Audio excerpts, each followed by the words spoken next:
Thanks, Martin. And next up is Jeff Frankhauser, and he'll be giving a talk on statmoxing. Thank you.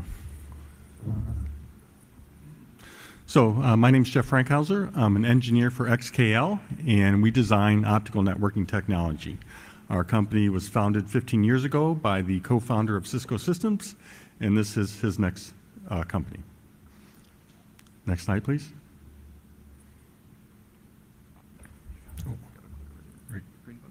Okay.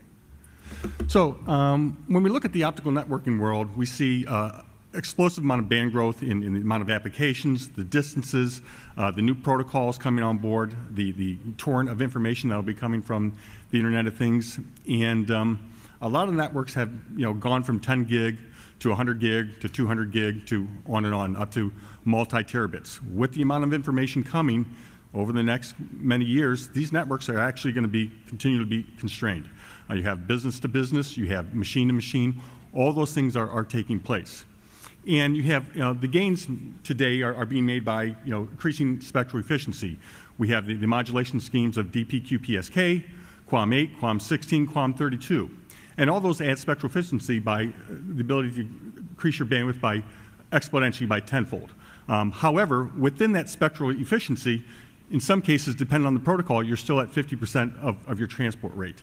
And so we feel that the solution lies within the ability to provide statistical multiplexing in the optical plane at layer 1 and do excessive bandwidth management without dropping a lot of packets and increase spectral efficiency by 100% without all the modulation schemes.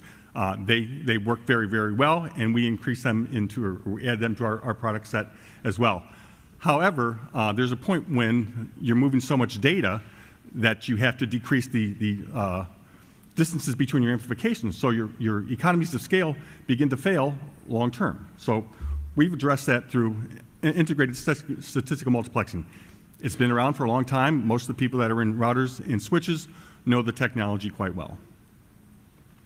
So at layer 1, we can increase the performance of your optical plane by increasing the data flows by moving more data across that spectrum. Currently, we can move 240 gig across a 100 gig transport, and that's without dropping packets today.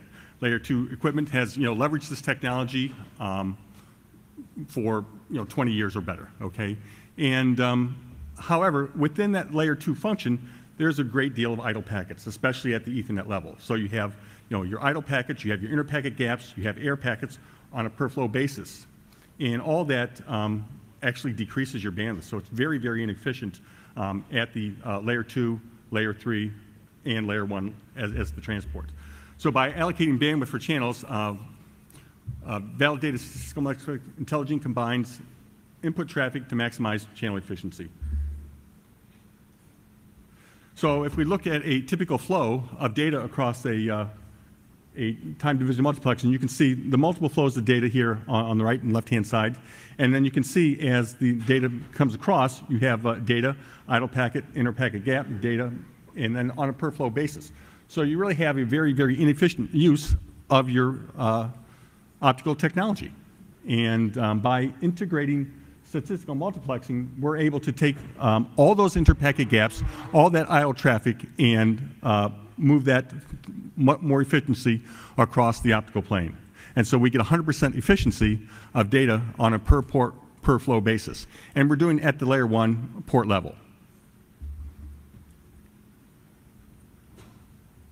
So when we look at the percentage of traffic users, you have multiple priorities or 4 priorities of traffic flows within statistical multiplexing.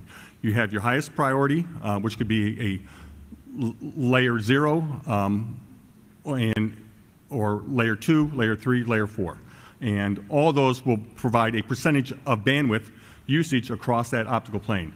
So you can set percentages on a per flow basis to be 25%, 50%, 75%, or 100%.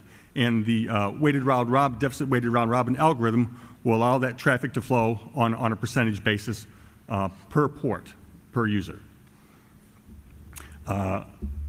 we have, obviously the analyzers of traffic patterns. The algorithm itself looks at all the traffic in parallel.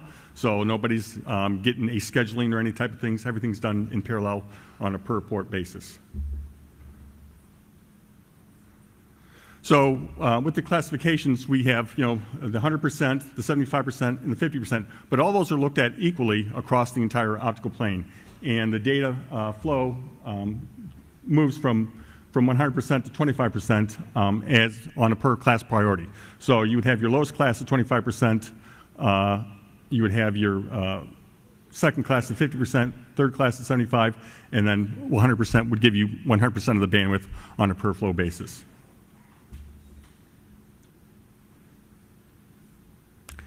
And that's where we're at. Questions? Thank you.